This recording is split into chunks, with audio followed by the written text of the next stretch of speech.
Hello, welcome to this demonstration of the MGuitar sample library for Steinberg's Halion. You can see I'm running it in Halion 6 here, but any of the Halion family will host this thing absolutely fine. And it's an emulation of Martin Dreadnought guitar. Over the course of a couple of videos, we're going to pull this thing to bits to see what it can do. Today we're going to have a look at the solo and chords mode. In other words, just really hearing it as a guitar, a native guitar. And in the next episode we'll have a look at patterns and some of the fancier or more advanced features. So without further ado, I'm just going to play something. We're in chords mode here, which means that I have the ability to play various chords. So I'll play a little ditty and then we'll come back and talk about what we've just heard.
So since we've decided to start on chord mode, let's deal with how it actually generates chords.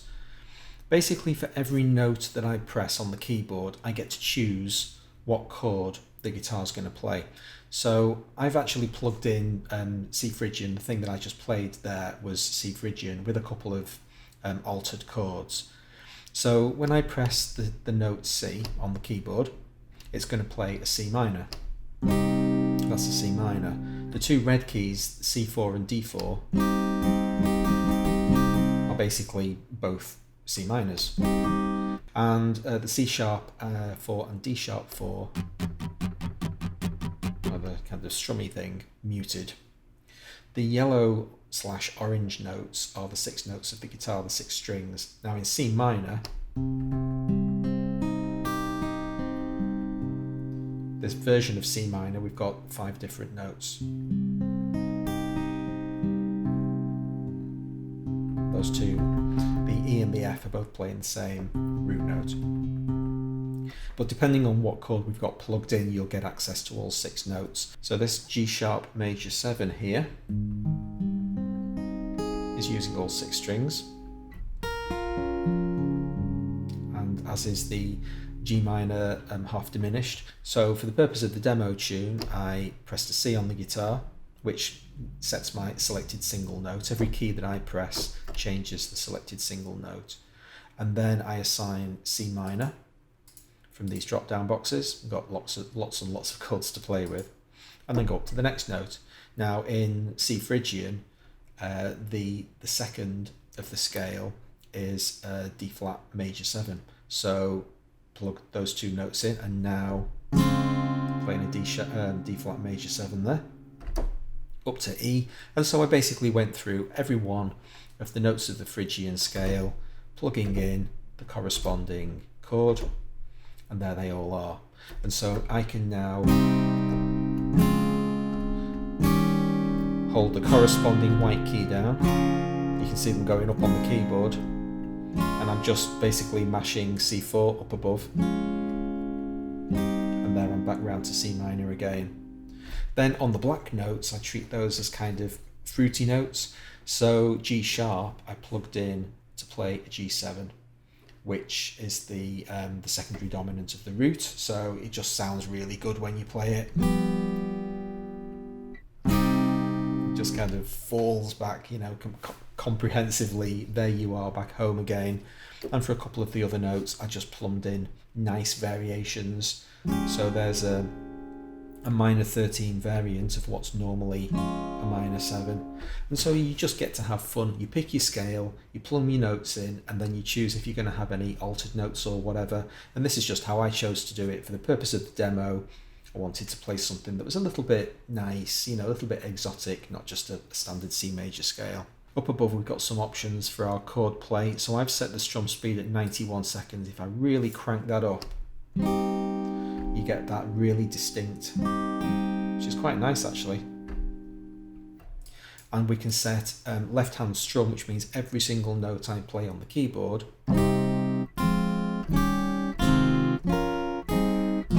plays the entire chord. I still have access to all the individual notes up above of that chord.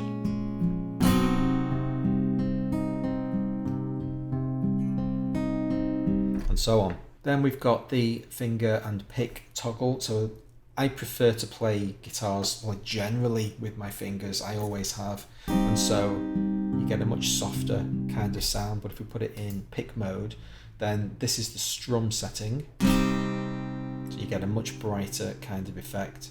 If I turn left hand strum off to give us a clearer view of the picking style. So this is finger and pick. That's lovely, really nice. Strum center gives you basically like, is it weighted towards the bottom of the guitar or the top? So if I put it back in strum mode so I can give you plenty of demos. So that's concentrating on the lower strings.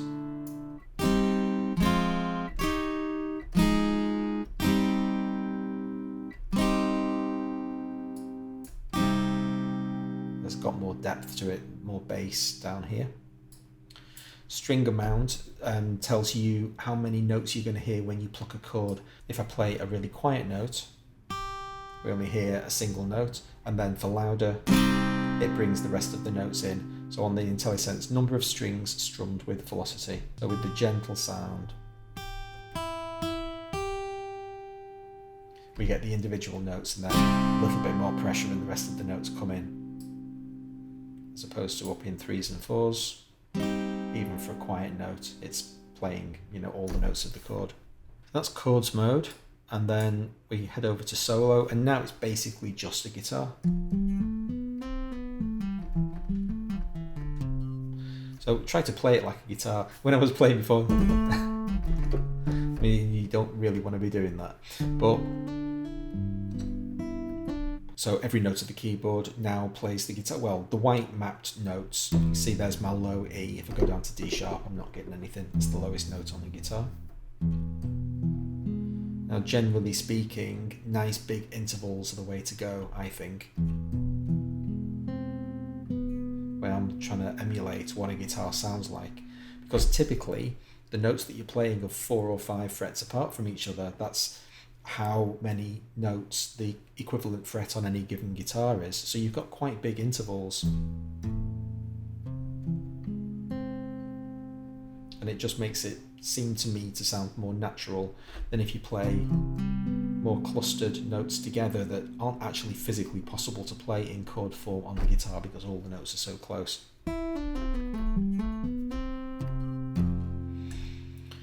At the moment, we're in hammer-on mode. We've got 3 different types of legato, which is what happens when 2 notes are held together when we play them on the keyboard.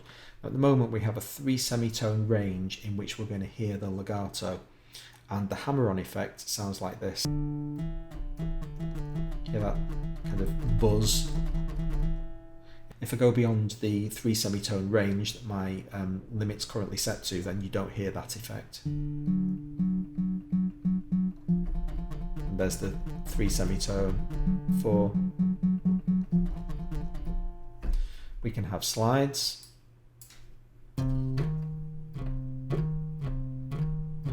That's a quite fast slide. Here's our slide time, 63 milliseconds. Slow it down.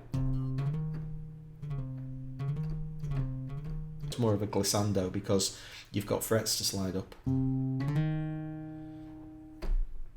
And we can turn all of that stuff off and just have pure guitar mode. Then we've got our picking style. So at the moment I'm in finger mode, in pick mode, much brighter, you get that clarity from the plectrum. And then hand position tells you where, depending on what note you play on the guitar, MGuitar will choose to play that note. Best way to demonstrate this is turn the hand position all the way down to 0 and find top E. Now if I start playing top E and increase this effect, it goes through all the available versions of that note on the guitar. We have a range from 0 to 15.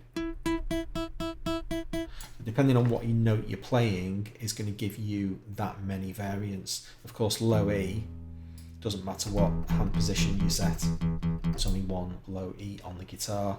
Then we've got low A, so there's one position, and there's the other. Those are the only two places that you can play that note on the guitar. So I think my personal favourite setting for solo mode at the moment is fingers on manual, hand position 4, and you just get this.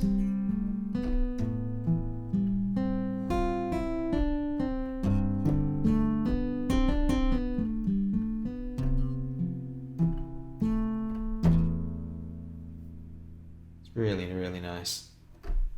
That's all for part 1. In part 2 we'll have a look at pattern mode and figure out how this works, and have a look at some of the extra settings we've got available to us as well. Hope to see you then. Thanks very much for watching.